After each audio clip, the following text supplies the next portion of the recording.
महंगाई जिस तरह से आज आसमान छूती नजर आ रही है और आम आदमी का जीना दुश्वार हो रखा है, वहीं पर आए दिन बढ़ते प्रदर्शन लोग सड़कों पर हम देखते ही हैं। पर आज कांग्रेस की तरफ से एक जोरदार प्रदर्शन किया गया।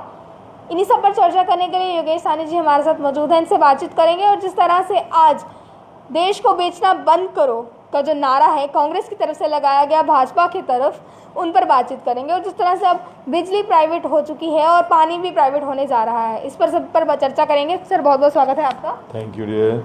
आज सर जिस तादाद पर हमारा देश जा रहा है, जम्मू कश्मीर की जो तस्वीर निकलकर सामने आ रही है, सबसे पहले आप क्या कहेंगे? इसके बारे में तो मैं एक ही बात कहूँगा कि ये तो क्वेश्चन मार्क है एक, और ये क्वेश्चन मार्क भाजपा के लिए है कि 2014 में सत्ता में आने से पहले आपने क्या सुनहरे और सुभावने स्वप्न दिखाए थे हमारे भारतवर्ष के लोगों को, गरीब आवाम को, चाहे मिडिल क्लास के थे चाहे गरीब थे, हर तबके को और हर कास्ट के लोगों को। और आज हमारी हालत क्या कर दी है पिछले 7 वर्षों। आज उनके प्रवक्ता जो बड़े बड़े चैनल पर बैठे हैं, जिनको हम गोदी मीडिया कहते हैं, और आप जैसे लोग भी हैं जो आम जनता के बीच जाकर आम जनता की आवाज़ को सुनते हैं और उनके दिल में क्या दर्द है उनको आप वर्णन करते हो, चाहे अपने जो अखबार है उसके माध्यम से, चाहे अपने ये चैनल के माध्यम से, कि हमारी हालत क्या कर दी है इस सरकार। और मेरा एक क्वेश्चन मार्क हो रहा है इस सरकार के मंत्रियों की तरफ भी और मोदी सरकार के जो बड़े नेता हैं, चाहे जम्मू कश्मीर के चाहे भारतवर्ष के, कि आपने 2014 से लेकर 2021 तक 2 चुनाव आए, किसी भी असेंबली के चुनाव चाहे किसी प्रदेश में आते तो एक ही आवाज़ निकलती, इस कांग्रेस ने भारतवर्ष को ख़त्म कर दिया। पिछले 17 वर्षों में इन्होंने कुछ भी इस भारतवर्ष में नहीं बना। इवन कि उनका ये कहना था कि कांग्रेस के राज्य में कोई सुई तक नहीं बनी, कोई जहाज तक नहीं बना, कोई किस्म की भी डेवलपमेंट जो है नहीं हुई। जो डेवलपमेंट है वो हम लोगों ने किया। अब उनसे ये हम पूछना चाहते हैं, अब हमें ये बताएं कि अगर हमने कुछ नहीं बनाया था, कांग्रेस की सरकारों ने कुछ नहीं बनाया था, पंडित नेहरू जी से लेकर राजीव तक, नरसिम्हा राव तक, मनमोहन सिंह जी की सरकार तक, तो आप अब कैसे जो हमारी करोड़ों अरबों रुपए की जो प्रॉपर्टी थी, जिसको आज हम कह रहे हैं कि आप भारतवर्ष को बेचने जा रहे हो, आप कैसे कहते हो कि अगर हमने कुछ नहीं बनाया तो किसको बेच रहे हो आप? क्या भाजपा के पास अपनी कोई प्रॉपर्टी है जिसको आप बेच रहे हो? कोई ऑफिस है, कोई आपकी पर्सनल प्रॉपर्टी जो बेच रहे हो?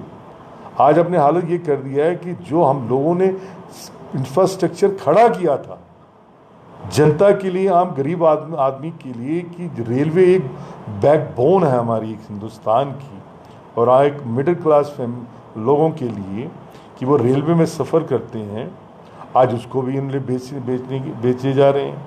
सड़कें जो हमारा आने जाने का एक साधन होती थी, उनको भी आप बेच रहे हो। आप एयरपोर्ट जो हमारे बिजनेस कम्युनिटी है, जिसको लिए कि भी कहीं मीटिंग में जाना है, कहीं जाना है, आप उसको भी आप बेच रहे हो। अब कोई जगह बता दो जिसको आप बेच नहीं रहे। और दूसरी तरफ महंगाई की मार, आप कहते हो कि हम इंफ्रास्ट्रक्चर खड़ा करेंगे, अगर ये इंफ्रास्ट्रक्चर नहीं था तो आप बेच किसको रहे? दूसरी तरफ आप देखें कि दाम कितने बढ़ रहे हैं, गैस के, पेट्रोल के, डीजल के। एक एनालिसिस कीजिए ना कि 2014 से पहले इन चीज़ों के क्या दाम थे, और 2014 के बाद जब से ये सरकार सत्ता में आए हैं इनके दाम क्या थे।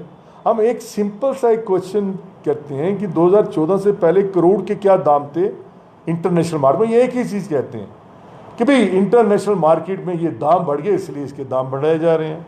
अब बताइए गैस के कौन से इंटरनेशनल मार्केट में दाम बढ़े हैं? करोड़ के कौन से इंटरनेशनल मार्केट में दाम बढ़े हैं? हमारे टाइम में तो $120 तक बैरल गया है इसका क्रूड ऑयल का। हमारे टाइम पे 60 रुपये 70 रुपये लीटर हुआ करता था सरसों का तेल। आज बताइए कि आज क्रूड ऑयल का प्राइस क्या है? लेस देन 80 रुपीज़ के नीचे। फिर कौन से इंटरनेशनल मार्केट में दाम बढ़े? अरबों रुपए इन्होंने एक्साइज ड्यूटी इकट्ठी की, और वो लग कहाँ पर रही है? मोदी जी को इतना खतरा है कि वो अपने लिए घर बना रहे हैं, सब पार्लियामेंट हाउस बना रहे हैं, इस पार्लियामेंट हाउस को भी बेचेंगे जो एक ऐतिहासिक बिल्डिंग है, जिसमें भगत सिंह जी ने, राजगुरु जी ने अंग्रेजों को जगाया था बम गिराकर कि जागिए, भारत आज़ादी चाहता है। उस बिल्डिंग को, जो हिस्टोरिकल बिल्डिंग है, उसको ये बेचेंगे अपने चाहने वालों को। और दूसरी तरफ हवाई जहाज खरीद लिया, बहुत खतरा मोदी जी को। ये हमारे अमेरिका के राष्ट्रपति से भी ज़्यादा इतने इंपॉर्टेंट हो गए कि इनको बहुत ज़्यादा खतरा है। हिंदुस्तान की जनता से खतरा है, कहाँ से खतरा है इनको? कि सब कुछ बेचने में तुले हुए हैं, लेकिन कांग्रेस इनको बेचने नहीं देगी। हम लोग सड़कों पे निकले हैं और तब तक चैन से नहीं बैठेंगे जब तक ये रोल बैक नहीं करें। और गरीब जनता को जो मार रहे हैं, हम तब तक तो भी चुप नहीं बैठेंगे। आप बताइए कि भी आप सरसों के तेल की हालत देखिए, क्या हालत कर दी है। गरीब आवाम से खाने का नवाला भी इन लोगों ने छीना। भाजपा के कार्यालय में जाकर उनके कार्यकर्ताओं से ये बातें पूछी जाती हैं तो उनका साफ तौर पर ये कहना होता है कि आज तक किसी भी पार्टी के मेंबर ने फ्री राशन डिस्ट्रीब्यूट नहीं किया, फ्री वैक्सीन नहीं दी। जिस तरह इस पर खर्चा हो रहा है, इसके लिए जो है रेट्स महंगे हो रहे हैं। हालांकि अब रेट्स महंगे हैं, पर आहिस्ता आहिस्ता जो है ये कम भी होंगे। क्या लगता है इस पर आपको? एक चीज़ बताएं, उनको बोलिए आइए हमारे साथ बहस कीजिए ना, आइए हमारे दफ्तर में नहीं आना, परेड ग्राउंड में आके मेरे साथ बहस कीजिए। भाजपा के लोगों को बोलिए कि आप मुझे बताइए कि इस भारतवर्ष की 80 करोड़ जनता गरीबी रेखा के नीचे है। आपने मुफ्त राशन बांटा, कांग्रेस भी राशन बांटती थी, कांग्रेस अपने सरकार के अंदर, कि क्या वो राशन उनको मिला? और उसके बाद आपने उज्ज्वला स्कीम चलाई। आज उनसे पूछे जिनके पास उज्ज्वला स्कीम के सिलेंडर हैं, क्या वो सिलेंडर भरवा रहे हैं? मैं तो आपके मीडिया लोगों का धन्यवाद करता हूं, जो हमारे लोकल लेवल के जो लोग हैं, जो आप गांव में जाकर जो उनकी आवाज़ उठाते हैं। गृहिणी को देखिए बेचारी, जो दिहाड़ीदार मजदूर जो है बेचारा, वो अपनी बीवी को कहता है मुझे खाना चाहिए, वो पैक करके दो। और उससे जब पूछा जाता है, मीडिया वाले पूछते हैं कि अब खाना किस में पका रही हैं, वो कहती है मैं पानी में बना के खाना अपने पति को टिफ़िन पैक करके दूँगी कि मेरी हाथ से ये सरसों का तेल चला गया, मैं नहीं खरीद सकती। मैं चूल्हे में खाना बना रही हूँ क्योंकि मेरे में इतनी हिम्मत नहीं है, इतना पैसा नहीं, मेरा घरवाला इतनी कमाई नहीं करता कि मैं एक सिलेंडर खरीद सकूँ। ये हालत कर दी है मोदी सरकार ने। और इनके जो अंधभक्त हैं, आंखों में पट्टी बांध रखी है धृतराष्ट्र की तरह, कि दिखाई कुछ नहीं देता, सुनाई एक ही बात देती है, मोदी। इसका क्या मतलब था कि जब नए जम्मू कश्मीर की बात होती है एक नया ही देखा जा रहा है, आज से पहले तो ऐसा कभी देखा नहीं गया। तो क्या लगता है सच्चे ही वादे थे उनके? जब से मैं बड़ा हुआ हूँ मैंने ऐसा जम्मू कश्मीर नहीं देखा। हमने अपने वक्त में, अभी आप छोटे हो, कि मैंने अपने वक्त में 40 पैसे किलो चावल देखा है, 60 पैसे गेहूँ देखा हुआ है, 11 रुपये किलो देसी घी देखा हुआ है। आज तो ये हालत कर दी है इस मोदी सरकार ने कि जो गरीब जनता, जो गरीब आवाम, जो सरसों को, तेल को देसी घी और मक्खन से भी ज़्यादा समझता था, वो भी छीन लिया। और छीना क्या नहीं, इस सरकार ने हमसे अपना राज्य का दर्जा भी छीन लिया।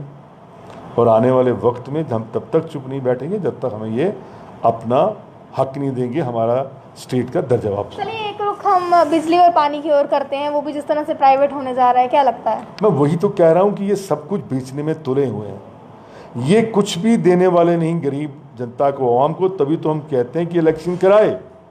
हम कहते हैं कि अगर हमारी सरकार आएगी, हम गरीबों के पानी जो रेट इन्होंने बढ़ाए उसके लिए भी सोचेंगे, हम बिजली के जो दाम इन लोगों ने बढ़ाए उसके लिए भी सोचेंगे। हम पहले गरीब आवाम की जनता के बारे में सोचेंगे कि उनको हमने क्या देना है, चाहे बिजली हो चाहे पानी हो।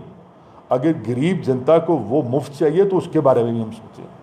चलिए आमतौर पर आने वाले समय में अब कांग्रेस का क्या रुख देखने को मिलेगा? चुनाव सर पर है, हम तो वही कहते हैं कि हम गरीबों की सुनवाई अगर कोई सुनता है या सुनती है कोई पार्टी तो सिर्फ कांग्रेस है। हम चुनावों के लिए तैयार हैं, हम यही मुद्दे लेके जाएंगे कि ये वो सरकार है भाजपा की जिन्होंने गरीबों के मुंह से नवाला छीना।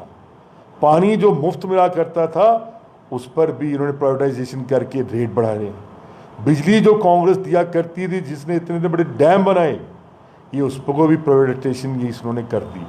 और जो हमारी प्रॉपर्टी थी, अभी तो सुनने में ये भी आया है कि जो हमारा हेरिटेज एक मुबारक मंडी थी, जिसको आज़ाद साहब ने एक प्रोजेक्ट बनाया कि ये एक हमारी शान है जम्मू के लोगों की, ये उसको भी होटल में कन्वर्ट कर रहे हैं। और दिया क्या अभी तक हमें? जब से ये सरकार सत्ता में आई है, जब जम्मू कश्मीर के अंदर, चाहे इनकी सरकार, इनको ब्यूरोक्रेट क्या कर रहे हैं, गरीब को सुनते नहीं। मैंने तो अभी पिछले एक हमें फॉर्मर चीफ मिनिस्टर का भी हमने बयान सुना कि ये इतने अकड़ू हो चुकी हैं यहाँ के ब्यूरोक्रेट कि भी ये फ़ोन उठाना भी गवारा नहीं समझते, 4-4-5 बार फ़ोन करने के बावजूद भी। ये वो लोग हैं जो हमारे जम्मू कश्मीर के बाहर से जो यहाँ पर बैठाए गए हैं। जम्मू का अफसर, कश्मीर का अफसर फिर सुनवाई करता है, जिसको दर्द है अपने जम्मू के लोगों की, अपने कश्मीर के लोगों की। जो जम्मू कश्मीर से बाहर से जो ये अफसरान जो लोग आए हैं, ये जम्मू कश्मीर के आवाम को, गरीब आवाम को सुनना ना चाहते हैं। लेकिन वक्त आएगा कि इनको भी पता चलेगा कि भी इनको सुनना पड़ेगा। जब से अपनी सरकार आएगी कांग्रेस की, अगर मेरे जैसा मंत्री आया तो मैं इनको गांव में बिठाऊंगा, ना कि सेक्रेटरीट में बिठाऊंगा। चलिए, आखिर में सवाल पूछती हूँ, भाजपा के कार्यालय में हर रोज जश्न का माहौल होता है, कोई ना कोई इंसान जो है भारतीय जनता पार्टी को ज्वाइन करने में लगा है, हर दिन वहाँ पे ज्वाइनिंग प्रोग्राम देखने को मिलते हैं। क्या लगता है कि भारतीय जनता पार्टी के इतना अच्छा काम कर रही है कि हर एक को वो ज्वाइन करने पे मजबूर कर रहे हैं? मैंने तो अभी कुछ इतना सुना नहीं कि बहुत बड़े नेता या कुछ लोग ये हों। हम तो ये सुनने में आ रहा है कि वहाँ से लोग अब तंग बढ़ के, उनके झूठे वादों को सुन सुन के अब तो वो वापस अपने घर वापसी की तैयारी कर रहे हैं। और आने वाले समय देखना कि कई नेता जो उनकी पार्टियों में गए थे, एक सुनहरे सपने जो दिखाए थे, उनकी घर वापसी हो। चलिए, बात करने के लिए बहुत बहुत शुक्रिया। तो साफ तौर पर योगेश साहनी जी हमारे साथ बातचीत करने के लिए मौजूद थे। और आने वाले समय में क्या होगा, क्योंकि चुनाव सिर पर है, ये तो देखने वाला विषय है, ये तो आप मिलकर जो है तय करेंगे कि आने वाले चुनावों में क्या देखने को मिलेगा और क्या नहीं। फिलहाल की ऐसी और भी अपडेट्स के लिए आप लोग बने रहें सच न्यूज़ नेटवर्क के साथ। और आखिर में एक बात की, महंगाई को लेकर आप लोग क्या सोचते हैं, अपनी राय कमेंट बॉक्स में रखना ना भूलिएगा। जय हिंद।